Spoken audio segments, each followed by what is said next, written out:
요한복음 8장 12절로 15절에 있는 말씀 다 같이 보겠습니다. 예수께서 말씀하여 이르시되 나는 세상의 빛이니 나를 따르는 자는 어둠에 다니지 아니하고 생명의 빛을 얻으리라. 바리새인들이 이르되 내가 너를 위하여 증언하니 내 증언은 참되지 아니하도다. 예수께서 대답하여 이르시되 내가 나를 위하여 증언하여도 내 증언이 참되니 나는 내가 어디서 오며 어디로 가는 것을 알거니와 너희는 내가 어디서 오며 어디로 가는 것을 알지 못하니라. 너희는 육체를 따라 판단하나 나는 아무도 판단하지 아니하노라. 아멘. 여러분들, 만약에 제가 여러분들에게 나는 너무나도 잘생긴 미남입니다 이렇게 말한다면 어떻게 답변하시겠습니까? 아마 여러분들의 반응은 상당히 부정적일 것입니다. 아이, 못 믿겠어. 박 목사보다 잘생긴 사람이 세상에 너무 많은데 어떤 기준으로 저런 말을 하지? 미남의 기준이 도대체 다 어디 간 거야? 이렇게 말할 것입니다. 그리고 참 어처구니 없다는 반응을 보일지도 모릅니다. 물론 제 집사람은 아멘 할 것입니다. 그런데 요한복음을 보니까 예수님께서 나는 이라고 자신을 정의하심으로써 스스로를 증명해 보이셨습니다. 지난 한 달 동안 우리들이 살펴본 것처럼 예수님께서 나는 하늘로서 내려온 생명의 떡이고 선한 목자이고 참 포도나무이고 길과 진리와 생명이 된다고 말씀해 주셨습니다. 이렇게 나는 이러이러한 사람이다라고 쉽게 말하지 못합니다. 왜냐하면 그렇게 잘못 말했다가는 까딱하면 다른 사람들로부터 미친 사람 취급을 받기 때문입니다. 지금 예수님 주위에는 예수님을 믿고 따르는 사람들만이 있었던 것이 아닙니다. 예수님을 대적하고 어떻게 해서든지 예수님이 말하는 것을 빌미로 삼아서 잡아 죽이려는 그러한 사람들이 있는 그러한 상황이었습니다. 그런데 그 가운데 예수님께서는 아주 자신 있게 나는 이러이러한 사람이라고 말씀해 주셨던 것입니다. 예수님께서는 하늘로부터 오는 신적인 권위를 가지고 계셨던 분이었습니다. 그렇기 때문에 예수님은 자신을 이렇게 과감하게 선포하실 수 있었던 것입니다. 오늘 본문도 보니까 예수님은 나는 세상의 빛이다 라고 말씀하십니다. 그 당시 유대인들에게 빛이라는 단어는 아주 특별하고 중요한 의미가 있었습니다. 그들을 장차 구원해 주실 메시아가 이 땅에 오게 되면 하나님께서 이 메시아의 빛으로 성전을 회복하고 이로 인하여 그들이 축복을 받는다고 이스라엘 사람들은 믿었기 때문입니다. 그리고 오늘 본문 바로 앞장 7장에 보면 예수님께서 이 말씀을 하고 계신 이 기간이 초막절 주간을 앞두고 있음을 알 수 있습니다. 많은 유대인들이 이 초막절 기간 동안에 아주 간절한 마음으로 하나님께서 보내주실 메시아를 기다립니다. 그리고 제사장 뜰 앞에 아주 밤이 돼도 대낮처럼 환하게 밝혀놓고 성소 안에 빛이 꺼지지 않도록 노력을 했습니다. 어떻게 해서든지 메시아를 기다리고 그 세상의 빛을 기다렸던 것입니다. 바로 그런 때에 예수님께서 그들을 향하여 나는 이 세상을 비추는 빛이라고 선포하셨습니다. 오늘 본문은 예수님이 세상의 빛이심을 말씀해 주고 있습니다. 이 빛이 무엇을 의미하고 또 우리 삶 속에서 어떤 연관을 가지고 있는지를 오늘 말씀은 세 가지로 설명해 주고 있습니다. 첫 번째, 우리는 세상의 빛 대신 예수님만을 따라야 합니다. 우리들이 세상의 빛을 이야기할 때 가장 먼저 떠오르는 것은 저 하늘에 떠 있는 태양입니다. 왜냐하면 해가 떠야 온 세상이 밝아지기 때문입니다. 만일 이 세상 가운데 해가 없어진다면 아마 세상은 아주 캄캄해질 것입니다. 여러분들 잘 아시는 것처럼 이 해는 이 지구보다 엄청 큽니다. 100배 이상 큽니다. 그리고 그 해의 표면의 온도는 화씨로 10,000도가 넘는, 우리가 상상할 수도 없는 그런 뜨거운 열과 빛을 발산하고 있습니다. 이 햇빛의 에너지로 우리들은 지금 살아가고 있습니다. 그런데 만일 이 해가 없어져서, 다시 말해서 햇빛이 더 이상 우리에게 비추지 않는다면 어떻게 되겠습니까? 어디에도 빛이 없는 아주 캄캄한 곳이 되어버린다면 우리는 가장 먼저 두려움과 공포에 휩싸이게 될 것입니다. 아무것도 보이지 않는 암흑 속에 들어간다는 것, 아무것도 볼 수 없습니다. 그리고 아무것도 알 수 없게 되어 그 세상은 무질서하게 되고 혼돈만이 남게 될 것입니다. 이처럼 우리의 세상에 빛이 없다면 그곳은 무질서, 공포, 죄악이 존재할 수밖에 없습니다. 이렇게 빛은 중요하며 태양이 그 역할을 감당하고 있습니다. 하지만 우리들이 저 태양을 보면서 이것이 세상의 빛이라고는 말하지 않습니다. 오늘 본문 12절 말씀을 보니까 예수께서 또 말씀하여 이르시되 나는 세상의 빛이니 나를 따르는 자는 어둠에 다니지 아니하고 생명의 빛을 얻으리라, 이렇게 기록하고 있습니다. 이 말은 이 세상의 빛이 나 자신이다. 그리고 내가 바로 너희들을 구원해 줄 메시아임을 선포하고 있는 말씀입니다. 이스라엘 백성들이 초막절을 지키면서 기다린 것은 다른 것이 아닙니다. 자신들을 구원해 줄 메시아를 기다리고 있었습니다. 그들이 이제 아주 열망하는 가운데 메시아가 오게 되면 메시아가 자신들을 자비와 사랑으로 위로해 주고 구원해 줄 것을 믿고 있었는데, 바로 그 자리에서 예수님은 내가 세상의 빛이라고 증언해 주셨던 것입니다. 예수님께서는 나만이, 내 자신만이 어둠을 밝혀줄 세상의 빛이므로 전적으로 나를 따르라고 말씀하고 계십니다. 여러분들, 이 세상에 어떤 다른 빛도 없고 예수 그리스도만이 세상의 빛 되심을 믿으시기 바랍니다. 세상의 어떤 것으로도 예수님의 빛을 대체할 수 없습니다. 저 하늘의 태양이 아무리 밝은 빛을 비춰준다 하더라도 그것은 우리의 생명의 빛이 될 수 없는 것처럼 우리들이 믿는 어떤 것으로도 세상의 빛을 삼을 수 없을 것입니다. 많은 사람들이 눈에 보이는 것으로, 육체적인 것으로 이제 자신의 빛을 삼으려고 합니다. 물질로, 사람으로, 그리고 내가 노력하여 얻은 그런 것들로는 절대로 예수님을 대신할 수 없을 것입니다. 창세기 1장을 보면 하나님께서는 온 우주 만물을 지으시고 이제 그 흑암이 깊음 위에 있는데 그곳에 빛이 있으라, 이렇게 말씀으로 빛을 창조하셨습니다. 그리고 이 빛을 창조하신 하나님께서 자신이 가장 사랑하는 그 아들 예수 그리스도를 이 세상에 빛으로 보내주셨습니다. 그러므로 우리 모두는 이 예수 그리스도의 빛이 필요합니다.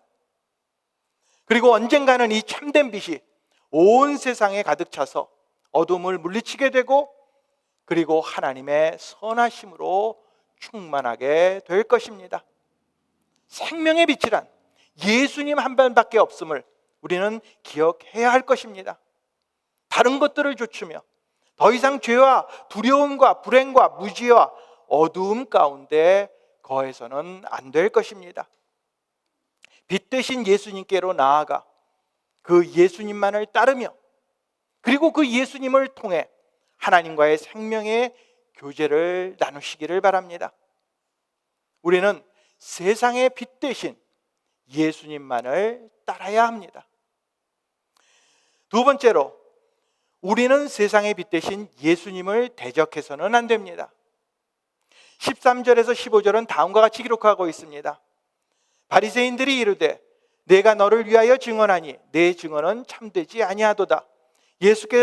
예수께서 대답하여 이르시되 내가 나를 위하여 증언하여도 내 증언이 참되니 나는 내가 어디서 오며 어디로 가는 것을 알거니와 너희는 내가 어디서 오며 어디로 가는 것을 알지 못하느니라. 너희는 육체를 따라 판단하나 나는 아무도 판단하지 아니하노라. 자, 이제 예수님께서 나는 이 세상의 빛이라 이렇게 선포하시자 이에 대해서 바리새인들은 아주 즉각적으로 이의를 제기했습니다. 아, 예수님의 증인, 이 지금 자기 스스로를 증언하는 것은 옳은 것이 아니다, 참된 것이 아니다, 이렇게 말합니다. 어떻게 스스로 자기 자신을 증언할 수 있느냐? 바로 이런 말입니다. 하지만 이런 바리새인들의 주장은 자신들의 무지를 그대로 드러낸 말이었습니다. 빛과 어두움은 서로 어울릴 수 없습니다. 함께 할 수 없습니다. 지금 예수님은 빛으로 오셨습니다. 그리고 바리새인들은 어둠 속에 속해 있었습니다. 그렇기 때문에 예수님을 대적할 수밖에 없었던 것입니다. 이 어두움이라는 것은 전혀 빛이 없는, 하나도 없는 그런 상태를 말합니다. 아주 캄캄한 것을 말합니다. 지금 바리새인들의 상태는 그렇습니다. 어둠 속에 속해 있었기 때문에 예수님이 빛으로 이 세상에 왔지만 예수님을 전혀 알아보지 못했습니다. 예수님이 어디로 와서 어디로 가시는지도 몰랐고 결국은 예수님께서 자신을 구원해 주실 메시아임을 깨닫지 못했던 것입니다. 그렇기 때문에 그들은 예수님의 증언이 충분하지 않다고 그렇게 말했습니다. 하지만 그렇지 않습니다. 빛은 빛 그 자체로 밝음을 나타내면 됩니다. 다른 증거가 필요 없습니다. 예수님께서는 이 세상의 빛으로 오셔서 이미 그 빛을 많은 사람들에게 보여주셨습니다. 요한복음 5장에도 베데스다 못에서 38년 된 병자의 이야기가 나오는데 예수님께서는 그를 고쳐주셨습니다. 그리고 유대인들이 안식일에 주님께서 이런 일을 행한다고 예수님을 박해했습니다. 그러자 예수님께서는 5장 17절에 아버지께서 일하시기 때문에 나도 일한다 이렇게 말씀하시므로 언제나 예수님은 이제 모든 권위가 하나님으로부터, 하늘로부터 온 것임을 분명히 말씀해 주셨습니다. 그 이야기를 듣고도 바리새인들은 깨닫지 못했습니다. 그들은 어둠 속에 계속해서 머물러 있었습니다. 무지합니다. 이 빛이, 세상의 빛이 이 땅에 왔음에도 불구하고 그들은 알지 못했습니다. 언제나 내 생각이 내 삶의 표준이 되어 다른 사람들을 판단합니다. 그리고 그들이 가지고 있었던 그 율법과 전통을 가지고 예수님을 대적했습니다. 이 15절 말씀에 육체로 판단한다는 말은 세상의 것들을 가지고 자신들이 가지고 있는 이제까지 경험한 것들을 가지고 판단한다는 그런 말입니다. 그들에게 물론 자신들이 가지고 있는 지식과 지혜가 있었습니다. 그렇지만 이것은 세상의 좁은 안목일 수밖에 없습니다. 그럼에도 불구하고 그것을 가지고 어떻게 해서든지 예수님을 객관화하고 사실을 증명해서 예수님이 하나님의 아들이 아님을 입증하려고 했던 것입니다. 그렇지만 그들은 의로운 사람들이 아니었습니다. 율법을 지키려고 노력은 했지만 그 마음 중심에는 하나님을 사랑하지도 하나님을 따르지도 그리고 그 율법의 정신을 따라가지도 않았던 사람들입니다. 언제나 사람을 겉으로 판단하고 내가 가진 것만이 맞다고 그것으로 하나님을 알 수 있다고 주장했습니다. 그들의 눈앞에 지금 예수 그리스도, 우리를 구원해 주실 메시아가 있었습니다. 그럼에도 불구하고 하나님의 본체이신 예수님을 보지 못했던 것입니다. 오히려 그들의 눈에는 예수님은 한낱 미친 사람에 불과했습니다. 나사렛이라는 조그만 동네에 온 아주 무식한 목수의 아들로밖에는 보이지 않았습니다. 그들은 하나님을 잘 안다고 그렇게 자랑을 했지만 하나님의 아들인 예수님을 막상 알아보지 못했고 결국은 예수님을 대적하게 되었습니다. 이제 우리들이 예수님을 믿고 따른다면, 예수님께서 이 어두운 세상에 오신 세상의 빛이라는 사실을 믿는다면 우리는 더 이상 어두움에 거해서는 안 됩니다. 이제는 예수님 편에 속해야 합니다. 예수님의 빛에 거해야 할 것입니다. 우리들의 신앙이 누구보다 훌륭한 것으로 착각하고 우리들의 경험과 지식으로 교만해지는 것은 예수님의 빛된 삶과는 아무런 상관이 없습니다. 우리들이 가지고 있는, 그리고 스스로 세운 신앙의 잣대를 가지고 우리들의 방법을 가지고 고집을 부리는 것은 빛으로 오신 예수님을 대적하는 것임을 기억하시기 바랍니다. 우리들은 예수님께서 이 세상의 구세주로 말씀이 육신이 되어 세상의 빛으로 오신 것을 믿어야 할 것입니다. 혹시 우리들 가운데 예수님을 지식으로만, 어떤 학문적인 사실로만 받아들이고 있지는 않습니까? 우리들은 육체의 눈을 가지고 내가 가진 세상적인 표준과 경험만을 가지고 세상에 빛대신 예수님을 판단하고 대적해서는 안 될 것입니다. 우리는 세상에 빛대신 예수님을 대적해서는 안 될 것입니다. 세 번째로, 우리는 세상의 빛이 되신 예수님처럼 살아야 합니다. 이제 우리들이 예수님을 믿는다면, 그리고 예수님이 이 세상의 빛으로 오신 것을 이해한다면 이제는 우리는 그 빛 대신 예수님을 따라서 예수님처럼 세상의 빛으로 살아가야 합니다. 12절 다시 한번 보겠습니다. 예수께서 또 말씀하여 이르시되 나는 세상의 빛이니 나를 따르는 자는 어둠에 다니지 아니하고 생명의 빛을 얻으리라. 예수 그리스도의 선물인 그 빛을 우리는 이미 소유하게 되었습니다. 이제는 우리가 가지고 있는 이 빛을 가지고 다른 사람들에게 비춰 주어야 합니다. 진리로, 생명으로 그들을 인도하라고 주님은 말씀하고 계십니다. 우리들이 진심으로 예수님의 빛이 되심을 믿는다면 이제는 두말할 것 없습니다. 핑계할 것도 없습니다. 망설일 것도 없습니다. 이제는 나아가서 어둠을 향하여 우리들의 빛을 비추어야 합니다. 더 이상 어두움에 다니지 말고 생명의 빛을 얻은 사람처럼 자신 있게 빛의 역할을 감당해야 할 것입니다. 지금 우리들이 사는 세상은 아주 캄캄합니다. 혼란이 있고 어둠 속에 있음이 분명합니다. 여러분들 한번 살펴보시기 바랍니다.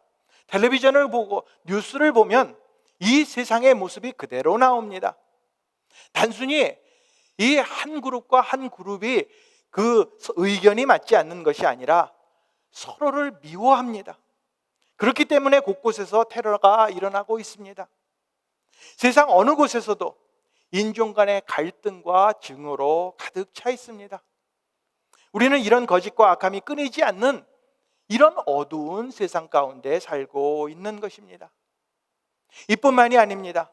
또 많은 사람들이 아직도 하나님을 모릅니다. 그리고 하나님을 향하여 대적합니다. 어떤 분야에서도 하나님과 관련된 내용만 나오면 어떻게 해서든지 하나님을 반대하고 대적하려고 합니다.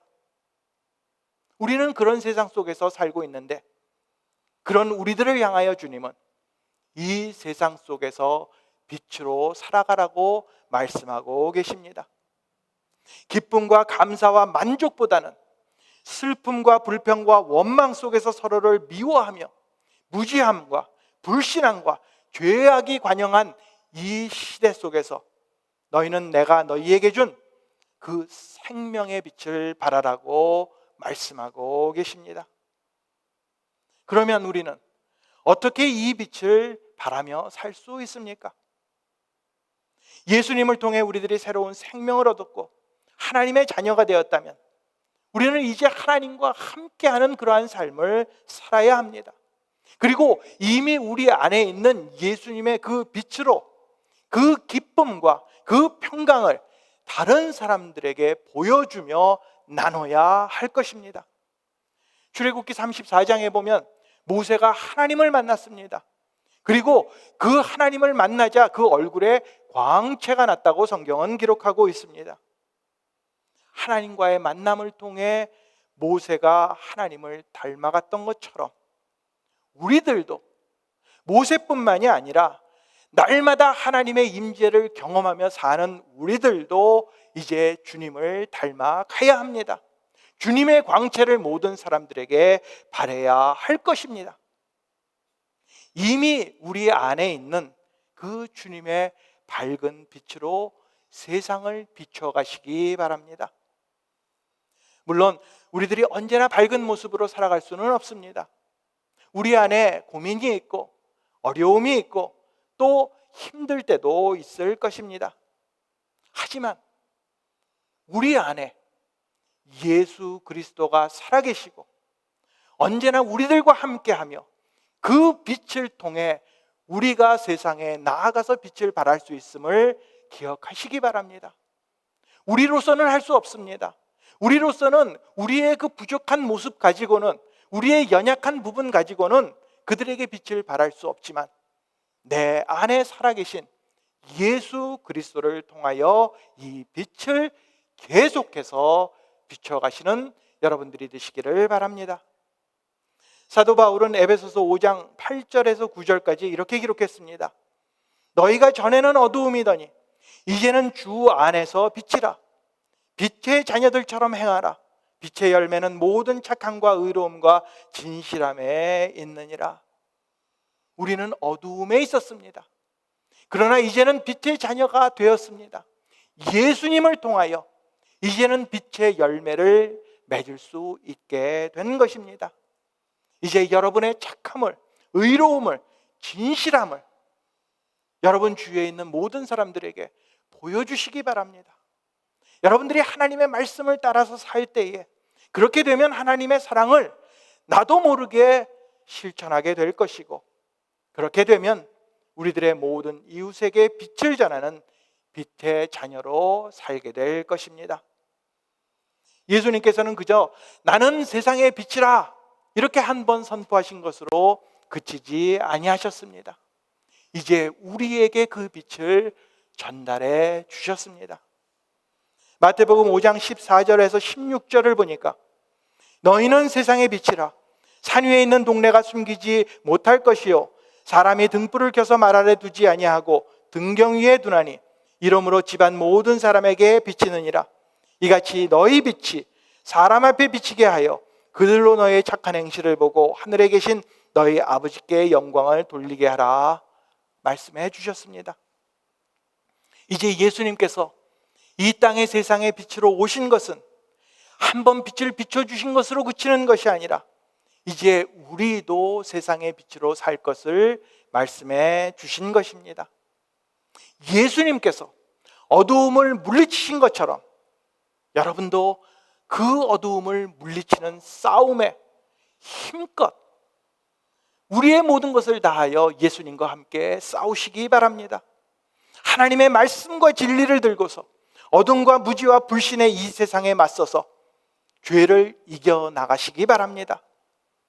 혼란과 분열이 있습니까?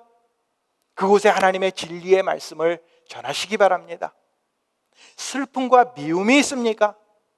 그곳에 예수 그리스도의 사랑과 기쁨의 소식을 전하시기 바랍니다. 바로 이것이 예수님을 따라 세상의 빛으로 살아가는 우리들의 모습이 될 것입니다. 우리는 세상의 빛이 되신 예수님처럼 빛으로 살아야 합니다. 예수님은 자신을 대적하는 무리들 앞에서 나는 세상의 빛이라고 선포하셨습니다. 우리의 구세주로 오심을 선포해 주신 것입니다. 이뿐 아니라 이제 우리들에게 예수 그리스도의 빛을, 그 생명의 빛을 허락해 주셨습니다. 오늘 본문 8장 다음 장 9장을 보면 날 때부터 소경된 자를 고쳐주신 이야기가 나옵니다. 9장 5절 7절을 말씀을 보니까 내가 세상에 있는 동안에는 세상의 빛이로라. 이 말씀을 하시고 땅에 침을 뱉어 진흙을 이겨 그의 눈에 바르시고 이르시되 실로암 못에 가서 씻으라 하시니, 예수님은 말씀만 하신 것이 아닙니다. 선포만 해주신 것이 아니라 실제로 소경된 자의 눈을 고쳐주시고 밝은 빛을 선물해 주셨습니다. 그리고 바로 이 예수님께서 우리를 빛의 자녀로 변화시켜 주셨고 우리들을 앞으로도 계속해서 인도해 주실 것입니다. 우리들은 이 생명의 빛 대신 예수님만을 믿고 따르고 계십니까? 아니면 혹시라도 예수님을 대신하여 다른 빛을 쫓아가고 있지는 않습니까? 우리들은 빛 대신 예수님을 여러분 안에, 우리 안에 가지고 계십니까? 아니면 혹시라도 어둠에 거하며 예수님을 대적하고 있지는 않습니까? 우리들은 예수님을 따라 세상의 빛으로 예수님처럼 빛을 발하며 살아가고 계십니까? 우리들의 모든 이웃들에게 그 생명의 참빛을 전하고 계십니까? 우리들은 빛 대신 예수님 없이는 이 어두운 세상을 한순간도 살아갈 수 없을 것입니다. 이 세상이 비록 어둠 가운데 있지만 우리들에게 생명의 빛으로 새로운 삶을 살도록 만들어주신 예수님을 따라 우리도 이제는 세상의 빛을 발하며 그렇게 살아가시는 저와 여러분들이 되시기를 우리에게 생명의 빛으로 오신 예수님의 이름으로 축원을 드립니다.